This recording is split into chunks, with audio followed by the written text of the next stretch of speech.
गरीब को और गरीब जरूर कर दिया है आपने, किसान को मजबूर कर दिया है आपने, हमारे युवाओं को बिल्कुल निराशा में डाल दिया है आपने। कोई नौकरी नहीं मिल रही, हमारी बहनों को महंगाई में मार दिया है, किसानों को अपने उपज के सही दाम नहीं मिल रहे। किसान प्रदर्शन करना चाहता है तो आप उसको लाठियां मार देते हो, घर के अंदर बंद कर देते हो, बॉर्डर सील कर देते हो, बॉर्डर में कीलें गाड़ देते हो, कंक्रीट बिछा देते हो। मुझे नहीं लगता भारत पाकिस्तान का बॉर्डर भी इतना मजबूत होगा जितना आपने हमारे अपने अंदर के बॉर्डर कर दिए। किस बात का डर है हमारे अन्नदाता से? धरना ही तो किया, इससे ज्यादा क्या किया? 700 से ज्यादा हमारे किसान मरे, लेकिन इन्होंने तो गिनती भी नहीं की, एक शब्द नहीं बोला। और आज किसान को आप बोलने नहीं दे रहे, गरीब को आवाज ही नहीं दी। तो साथियों, आज के दिन जरूरत क्या है? जरूरत है लोकतंत्र बचाने की। लोकतंत्र तभी बचेगा जब आप लोग खड़े हो जाओगे, आप अपनी ताकत का उपयोग करोगे। हमारे हाथ में बाबा साहेब डॉक्टर भीमराव अंबेडकर जी ने, जहां पर हम खड़े अभी उनका मालार्पण किया है।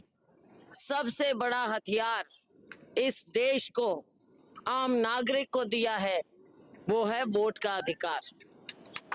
और ये हथियार आपके पास है आज के दिन, इसका इस्तेमाल करना है, वरना हमारा लोकतंत्र कमजोर हो जाएगा। लोकतंत्र कमजोर होगा तो किसी की कोई आवाज सुनी नहीं जाएगी। आज हम आपके लिए बोल रहे हैं, ऐसी सरकार नहीं आनी चाहिए जो सबकी आवाज दबा दे। और मुझे लग रहा है कि आपको एहसास है, इस चीज का आभास है, क्योंकि अभी 3 फेज हुए हैं वोटिंग के देश में, 4 बाकी। 3 फेज के बाद ही जहां लोगों में एक चर्चा शुरू हो गई है, बीजेपी में बौखलाहट और हड़कंप शुरू हो गई। उनको दिख रहा है कि पांव के नीचे से जमीन खिसकती चली जा रही। मेरो पड़ गयो रानिया आ गया तो कोरिया उठ गया, रोज बजा फिरे 3 दिनों में 2 रैली की मुख्यमंत्री ने यही बैठा है।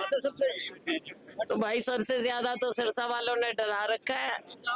डराए रहो, डराए रहो, अपनी ताकत का इस्तेमाल करो, डराए रहो। और आपने डरा दिया ना, तो इनके तो वैसे भी देखो, सच्चाई तो ये है, इनकी सरकार तो जा रही है। इनके वो जो विधायक थे वो भी इधर उधर होते हुए, राज्य की सरकार तो बस जाने की देर है, जाई चली गई समझो। और केंद्र की सरकार भी, और उसका सबसे ज्यादा कैसे पता चलता है? प्रधानमंत्री जी जिस प्रकार के बयान देने लग गए, प्रधानमंत्री जी के बयान कोई प्रधानमंत्री जी वाले लग नहीं रहे हमको। कभी मंगलसूत्र, कभी भैंस थे, मैं भैंस की बात प्रधानमंत्री जी क्या कर रहे हैं? कहते जी कुछ ऐसा कह रहे थे कि 2 भैंस होंगी तो 1 भैंस कांग्रेस ले जाएगी। अच्छा भाई, कांग्रेस 1 भैंस ले जाएगी, ये प्रदेश का प्रधानमंत्री कुछ कह रहा है, तो भाई अब मेरी तो समझ में आई नहीं, किसी और के समझ में जब कभी आए तो बता दियो, फिर बता दियो। अब ऐसे भाषण जो हो जाएं और इस तरह की बातें जो करने लगे, तो भाई उनका सिंहासन तो खतरे में है, खतरे में हो गया। और वो ना हो अगवई जो पिछली बार हुआ।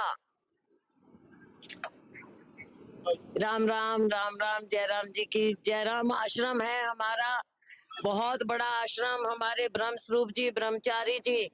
आप ऊपर विराजिए, ऊपर आइए, ऊपर आइए, ऊपर आइए, ऊपर आइए। हमारे यशपाल आर्या जी हैं, आइए। उत्तराखंड के हमारे नेता हैं, विपक्ष के नेता हैं, यशपाल आर्या जी, ब्रह्मस्वरूप जी, ब्रह्मचारी जी, बहुत बहुत स्वागत है आप दोनों का। बहुत धन्यवाद, बहुत बहुत धन्यवाद, बहुत धन्यवाद,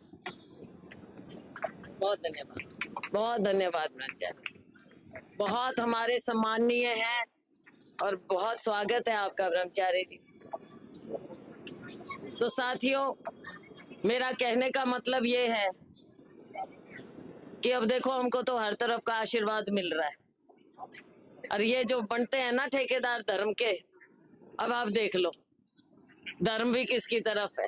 धर्म सच्चाई की तरफ होता है, जो सच बोलता है धर्म उसका है, उसका कर्तव्य है।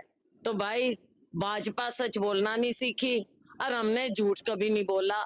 इसलिए आप सबसे गुजारिश है कि आने वाली 25 तारीख को आप सभी कांग्रेस का हाथ का निशान का बटन दबाइए, और मुझे जो आपने यहाँ आशीर्वाद देने के लिए बुलाया है, आपकी मैं बहुत बहुत आभारी हूँ।